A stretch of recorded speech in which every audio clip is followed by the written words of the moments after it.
Assalamualaikum warahmatullahi wabarakatuh.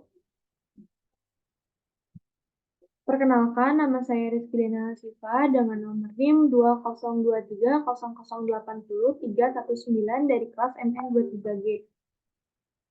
Di sini saya izin akan menjawab pertanyaan dari Ibu Selestini Maris selaku dosen mata kuliah Ekonomi Makro. Soal yang pertama yaitu jelaskan apa saja komponen pembentuk pendapatan nasional atau produk domestik bruto berdasarkan teori Keynesian.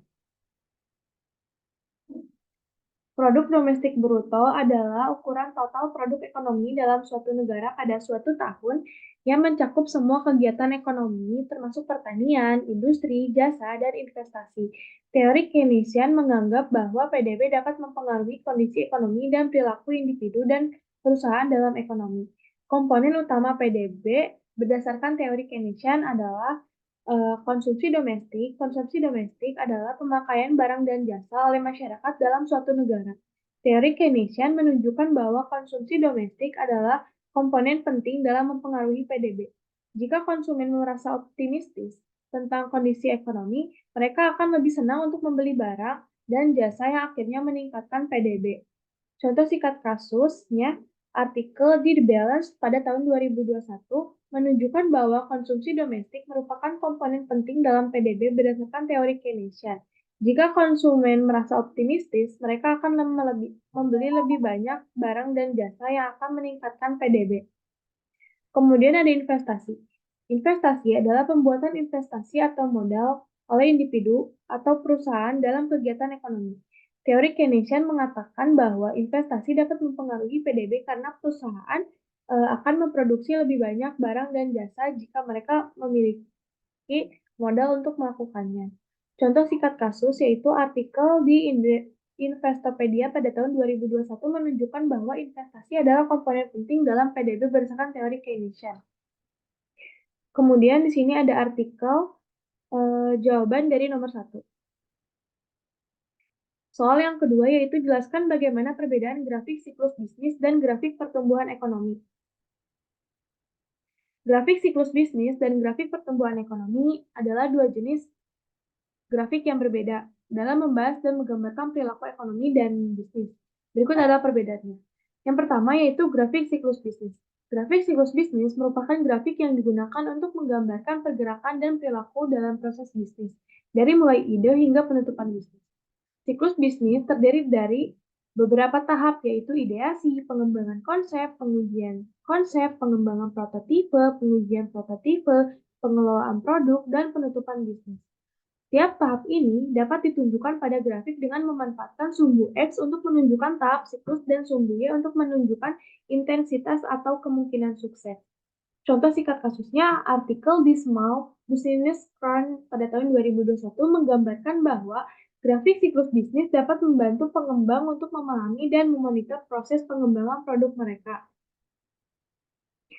Kemudian, ada yang kedua yaitu grafik pertumbuhan ekonomi. Grafik pertumbuhan ekonomi adalah grafik yang digunakan untuk menggambarkan perkembangan ekonomi sebuah negara atau kelompok negara dalam waktu tertentu. Dalam grafik ini, sumbu X digunakan untuk menunjukkan waktu, atau biasanya dalam tahun atau periode tertentu. Sementara sumbu Y digunakan untuk menunjukkan nilai PDB atau pertumbuhan ekonomi. Grafik ini dapat membantu analisis dan prediksi pergerakan ekonomi. Jelaskan perkembangan inflasi, deflasi ekonomi, dan kemungkinan krisis ekonomi. Contoh singkat kasus, artikel di Investopedia pada tahun 2021 menggambarkan bahwa grafik pertumbuhan ekonomi dapat membantu pengambilan keputusan oleh pemerintah, investor, dan pengusaha dalam. Kemudian pertanyaan nomor 3, yaitu jelaskan apa saja yang mempengaruhi pergeseran kurva penawaran dan permintaan agregat. Pergeseran kurva penawaran dan permintaan agregat dapat dilakukan oleh beberapa faktor, termasuk yang pertama, ada perubahan harga, yaitu atau efek substitusi. Yang kedua, perubahan kebijakan moneter dan fiskal. Yang ketiga, perubahan struktur ekonomi. Yang keempat, perubahan pendapatan dan kondisi keuangan. Yang kelima, perubahan kondisi pasar global. Dan yang keenam, yaitu perubahan pengaruh teknologi. Contoh singkat kasus dari artikel di Journal of Economic Literature Vol 45,01 pada tahun 2007 oleh John B. Davis Jr. menggunakan pergeseran kurva penawaran dan permintaan agregat sebagai analisis pada ekonomi Amerika Serikat pada tahun 1990-an. Dalam artikel ini, Davis mengungkap bahwa pergeseran kurva penawaran dan permintaan agregat terlihat pada peningkatan pendapatan per kapita, peningkatan harga komoditas, dan perubahan dalam kurs mata uang. Hal ini menunjukkan bahwa pergeseran kurva tersebut dapat disebabkan oleh beberapa faktor seperti perubahan harga, kondisi pasar global, dan kondisi ekonomi domestik. Kemudian ini artikel dari jawaban nomor 3. Untuk soal yang keempat, yaitu jelaskan bagaimana jumlah uang yang beredar berkaitan dengan suku bunga, inflasi, dan pendapatan. Jumlah uang yang beredar atau penawaran mata uang mempengaruhi suku bunga, inflasi, dan pendapatan secara langsung atau tidak langsung. Berikut ini pengaruh setiap faktor. Yang pertama yaitu suku bunga. Suku bunga adalah persen nilai uang yang dikalikan pada pinjaman atau modal yang diterima. Jika jumlah uang yang beredar meningkat, akan meningkatkan persaingan pasar modal dan sebagai kontrasinya, suku bunga akan turun. Hal ini mereka akan Hal ini karena investor lebih banyak pilihan untuk meminjam uang dengan suku bunga yang rendah. Contoh singkat kasusnya, artikel di Forbes pada tahun 2019 oleh Timothy Tyler mengatakan bahwa jumlah uang yang beredar mempengaruhi suku bunga. Jika uang banyak, maka suku bunga akan turun karena persaingan pasar modal meningkat. Kemudian ada inflasi. Inflasi adalah pertumbuhan atau penambahan nilai uang yang menyebabkan harga barang dan jasa meningkat. Jika jumlah uang yang beredar meningkat, maka inflasi akan naik karena nilai uang menurunkan. Hal ini karena setiap tahun uang menjual lebih banyak barang dan jasa.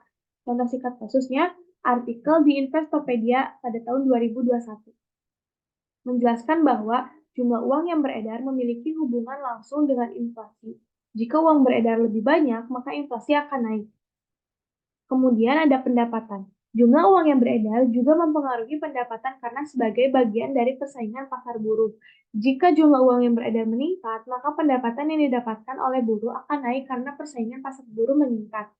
Nah, untuk contoh singkat kasusnya ada di artikel di The Balance Career pada tahun 2021 mengatakan bahwa jumlah uang yang beredar mempengaruhi pendapatan. Jika uang yang beredar lebih banyak, maka persaingan pasar buruh meningkat dan pendapatan buruh akan naik. Di sini ada artikel untuk jawaban nomor 4. Untuk soal yang kelima, yaitu jelaskan hubungan inflasi dan pengangguran serta hubungan keduanya dengan pertumbuhan ekonomi. Inflasi dan pengangguran adalah dua fenomena ekonomi yang seringkali bersifat berlawanan. Inflasi adalah pertumbuhan atau penambahan nilai uang yang menyebabkan harga barang dan jasa meningkat. Sedangkan pengangguran adalah kondisi buruh yang tidak dapat mendapatkan pekerjaan yang sesuai dengan kualifikasinya, ataupun yang memadai dengan upaya pencarian pekerjaan yang telah diberikan. Hubungan antara inflasi, pengangguran, dan pertumbuhan ekonomi dapat dilihat dari beberapa aspek, yaitu pertumbuhan ekonomi.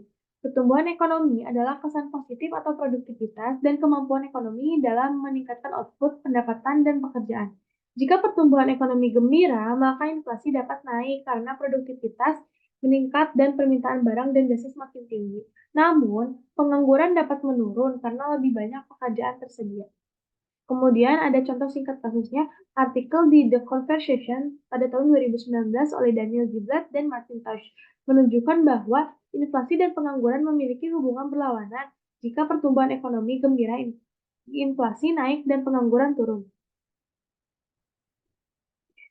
Nah, kemudian ada inflasi dan pengangguran. Inflasi yang tinggi dapat mempengaruhi pengangguran secara langsung. Hal ini disebabkan karena harga barang dan jasa meningkat. Namun, gaji buruh dan upah tidak selalu mengikuti tingkat inflasi. Dalam kondisi ini, pendapatan buruh semakin rendah, dan beberapa perusahaan mungkin menurunkan tenaga kerja atau membatalkan pengambilan tenaga baru. Contoh singkat kasus, artikel di Economic Times pada tahun 2019 mengatakan bahwa inflasi tinggi dapat mempengaruhi pengangguran. Jika inflasi ba- Jika inflasi meningkat, pendapatan buruh makin rendah dan perusahaan mungkin mengurangi tenaga kerja atau membatalkan pengambilan tenaga baru. Kemudian ini ada artikel untuk jawaban nomor 5. Mungkin cukup sekian eh, presentasi dari saya. Mohon maaf bila ada kesalahan. Wabillahi taufiq wal hidayah. Wassalamualaikum warahmatullahi wabarakatuh.